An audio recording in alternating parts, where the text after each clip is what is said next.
Coach Joe Craddock next. Everybody, you ready? Justin? Good.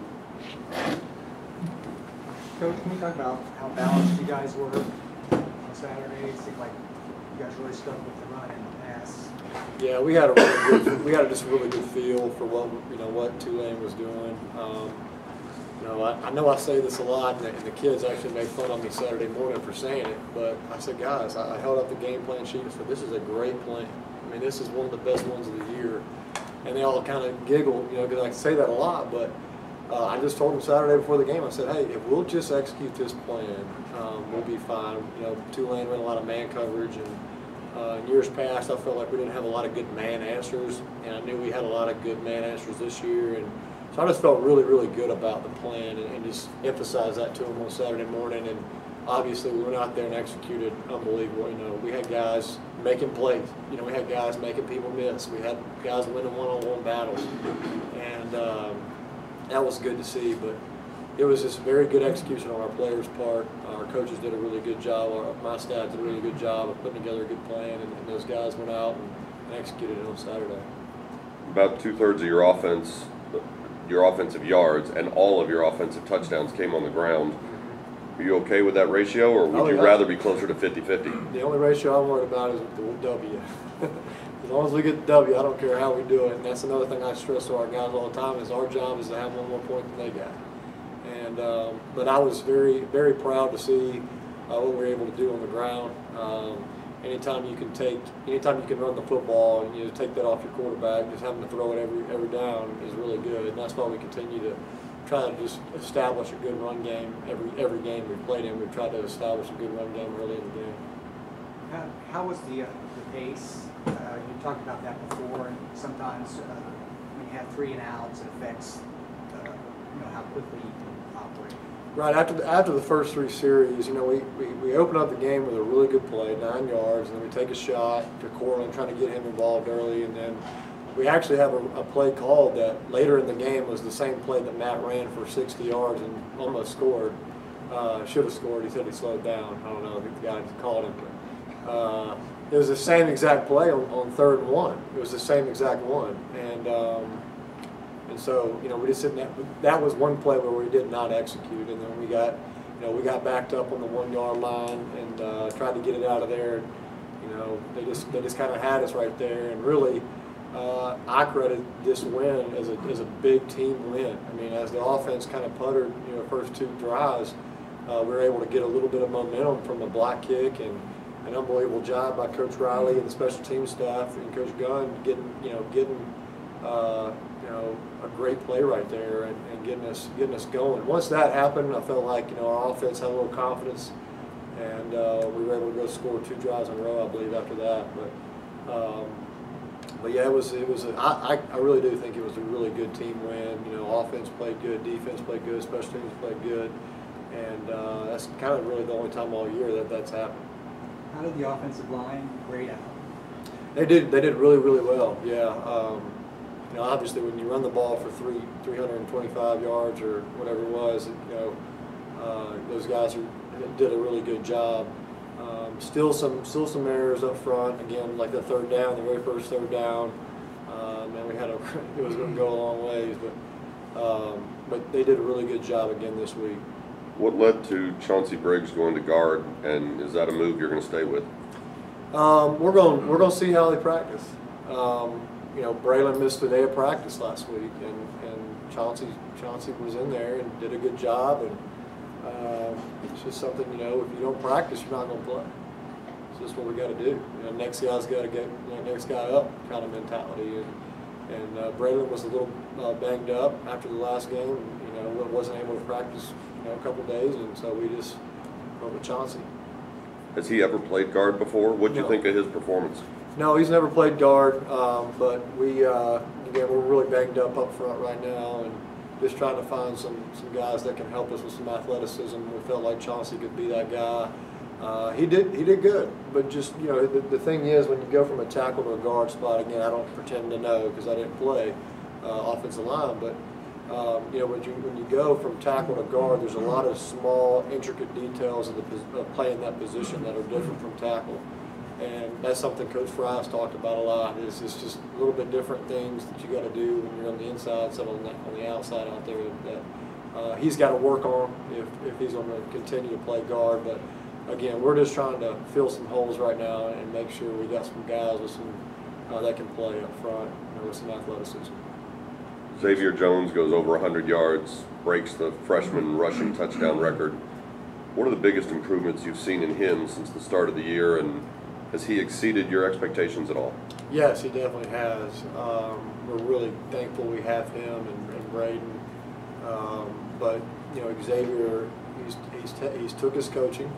He's done a really good job of that. Coach Mathis has been hard on those guys, and he's done a really good job of taking his coaching. Anytime Coach Mathis has worked with him on certain things, but he's kind of bought in a little bit more. I don't want to say bought in because he was always bought in, but he's started to study it more, I feel like, and started to take more of an ownership in it.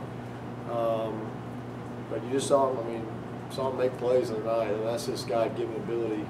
Anytime you can just make a guy make a cut, stop on a dime, make a cut, get a little wiggle in there, make a guy miss. But been very proud of him and Braden as they've progressed this year. You guys have talked about wanting to run the ball and being a run-based offense all along. Now, when you're talking about the game plan and being able to run for as many yards as you did, was that were you going to run it hell or high water, or that just kind of how it went based on what you saw out there? Yeah, what we want to do is we want to establish the run early in games always, and anytime you can get the run game going, that opens up different things in the pass game. We just kept running it because we had really good calls, and those calls were working. And so anytime something's working, you're an idiot if you get away from it. So just if something's working, keep running it. You don't need to try something else. And so that's kind of the approach we took to it. Coach Morris, you talked about how you were talking to Matt and saying just manage the game. Was part of the game plan just to get him some quick, simple reads like that to get him going and build up a little confidence and momentum there? Yeah, absolutely. We had some, again, early in the game, we had some really easy throws for him. And he did a really good job on the second series of the game on third down, just throwing it away. That was the best play he could have made, and just lived the play. We always say reserve the right to kick, and that's what he did. And there was nobody open, so he threw it away, and that was the best decision he could have made.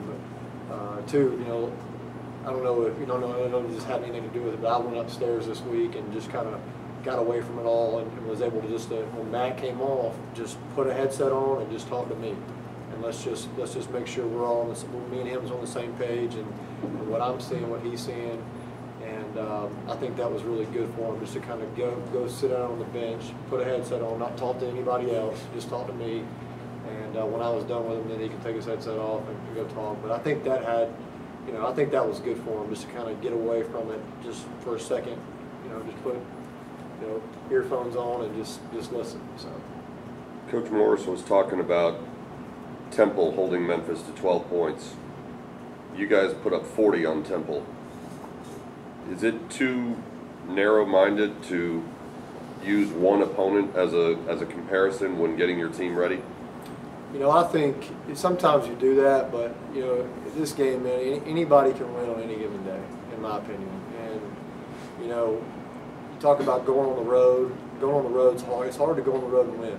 It's hard to win, period. But if you go on the road and get a win on the road, that's huge. And we had Temple here at our place, and Memphis had to go up there to Temple. And so, and Temple is a very good defense. They do a lot of good stuff. Coach Snow up there does a really good job with what they got and using their players in certain situations, and blitz. Their blitz package is unbelievable.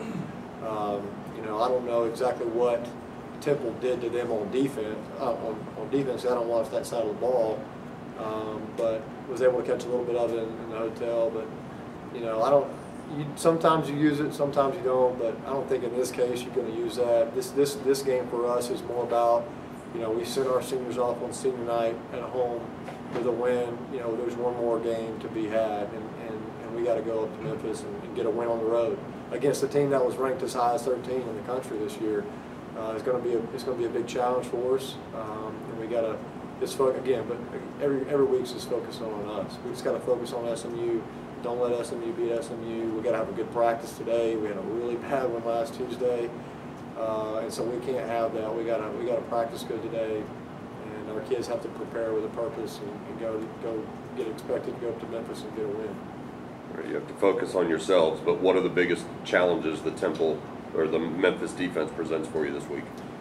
You know, they do a lot of stuff. They're very multiple in their defenses. They have a lot of different. They have a couple different fronts. And two, one of the things that I think is going to be very tough for us is just, you know, with a couple guys out with some targeting penalties early in the first half, is just how they're going to play us. How are they going to play us with their number 34, with their dog position they call it? I think is, you know, what are they going to do? You know, how are they going to play that? And I think the biggest thing for us is just trying to figure out a couple of different scenarios where they could play with that guy out and what they could do.